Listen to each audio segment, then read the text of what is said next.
Hi guys, today I'm here with a special guest. Hi. Brittany. Here with my friend Brittany. Hi guys. So we met at uni 2 years ago now, and Friendship's been going strong. it's been going strong.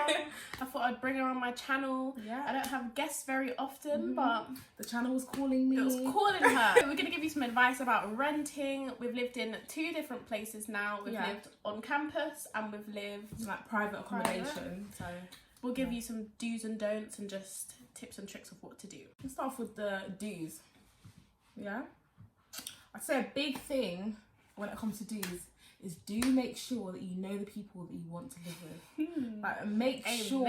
I'm not talking about know them like, okay, they live in Charles Bradlaugh or they live in, I don't know, St. John's or whatever. I mean as in what they like to eat, what they smell like. If they leave their cup on the table every day. Period. Just the little things like how often they wash their dishes. Because for me and you as well, like cleanliness is a big thing.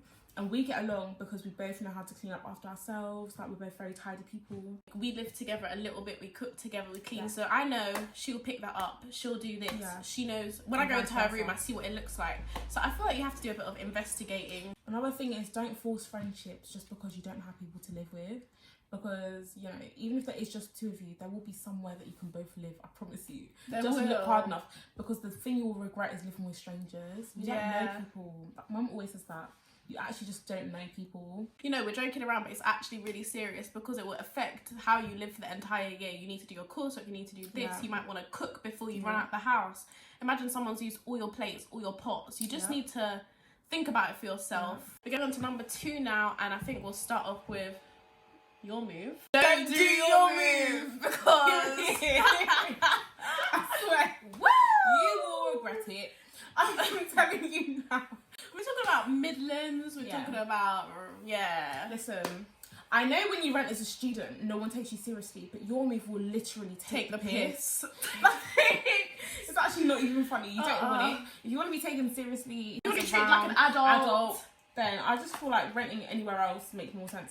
It's a bit hard. You only have the most properties for students. They're basically built for students, but there are others.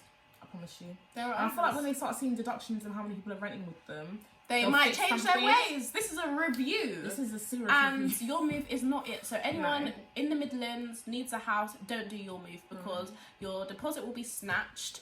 And just the disrespect across the whole way. There's some good people, but of course, I'm not going to knock everyone, but overall we've not had very good experiences. Not just us.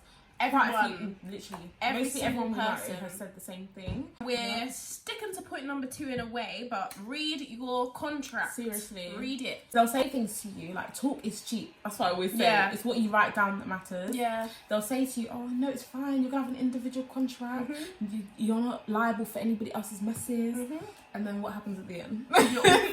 You've got to get everything down in writing, all your questions, because I know most sensible people go into renting with questions. We went in with questions, and they tell you what you want to hear, and you put down the deposit. You're and happy. They send you the contract. They're like, quick, sign it. Your move are on you like a car bonnet. Every minute you're in your sleep. Sleeping, hello. They'll be calling you at like midnight. Have you signed that contract? Like, why are you emailing me at midnight, please? It's too eager.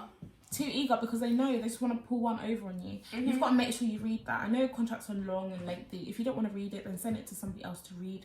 Give it to other agents maybe to read. My mum has always been talking about, like, don't let people say it over the phone. Make sure it's on email. Make sure it's whatever the person said. Say if they've said it's a single dwelling meaning you're responsible for yourself, you're not responsible for anyone else. Get that on email because doesn't really work at the end when you say, oh, he told me at 4 p.m. on a Tuesday. Like, but it's not in writing, on the contract it says something different. But if you have an email to back that up now, that's completely different. And I know you should be able to just trust people, but that's just not how it works sometimes.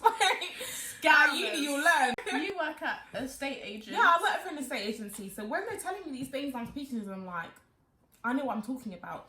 They're like, it works different here. It doesn't. Get that down in writing, I'm telling you now. Number 3 is challenge things that you don't like. So back onto the contract. If you didn't like anything in it, speak up. Speak up. Don't just sit there quietly. Don't think, oh, well, it's not too bad, it's not this, it's not that. Just say something because it can, 1, be changed most likely if you fight it enough, or just mention it so they at least knew that it bothered you in the first place. You can't bring things up at the end and say... Yeah, because that doesn't matter. You've got to start from the beginning. Another thing is building good relationships with your agent. Landlord, agent. Yeah. Because we had a good relationship with one of our agents.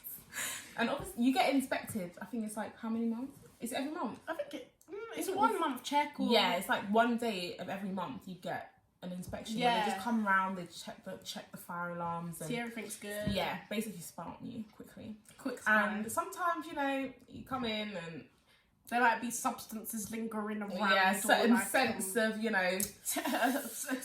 Many a case, he's come in, it's been very, very loud in the house. Yeah.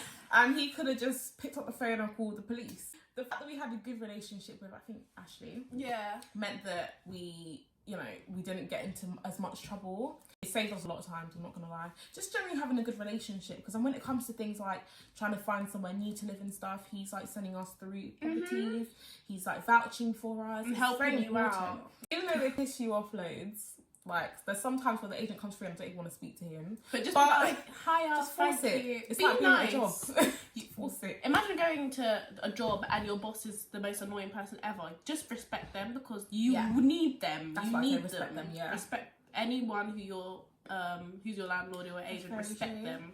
Because sometimes it is the landlord pulling the strings from behind the scenes. From the cleaner coming and then saying, oh, I don't know, maybe I didn't like how the oven was when I came last time. Yeah. And then, you know, the agent's got to come back and kind of follow up. So in a way, it's kind of not their fault all the time. So obviously it's hard when you're annoyed at someone, but just try to still stay nice. That's true. Don't be cussing them because they will kick you out.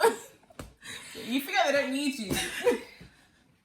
That's the problem. We've been through hell. We're gonna finish the video up with our last point, which is rent an old house. We wanted a renovated, nice, bougie, like living house wasn't even built. Yeah, we got a house that wasn't built yet. Literally, we didn't know what it looked like. I still think I stand by my decision. However, a new house takes your deposit away. So pretend you put £1,000 deposit into something. They could take an £800 deposit because you scratched this, you did this, you did that. Because you're the first ever tenants. Yep. So even a dirty piece of the wall is like... If your makeup's on the wall was brand new, take £300. Yep. If it was an old house, like 3 years, 5 years old, and you had a £1,000 deposit, they probably took £90 from you. Nothing you can do. Like, that's the worst part. You can't do anything. That is, I think, a main point as well. You can't do nothing about it if you haven't spoken up. If you haven't done what we've said to do. Then you just gotta live, take the L, and do it. That's what it is. You can't beg them, cry for the money. Yeah, the answer is no. No. So that's how it works. So I think as a student, you do obviously get taken the piss out of you, but just again, read your contract, make sure you know who you're living with, make sure you bear in mind that this isn't your home, like you didn't buy this house. This is a rented property. Make sure you keep it tidy, leave it as you found it, and just still have fun, guys. Have fun. But just be clean. Be clean with it and have fun. Right, I hope you got a little bit of advice, a little few tips from the both of us. Yep. This one had a lot to say, which I love. She brought her advice. No, you didn't.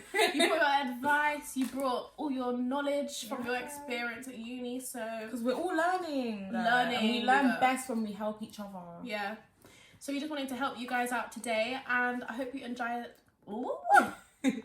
And I hope you enjoyed the video. You'll be seeing a lot more. This one featured, I think, a week before this is coming out. Yeah. Or a week later. We'll see you. They'll go and see me. Yeah. She was in a bathtub. Yeah, but that's less clothes than I am right now. At least I'm showing them I can cover up a little sometimes. She's modest today. Sometimes, yeah. But yeah, alright, we'll see you next time, guys. Bye.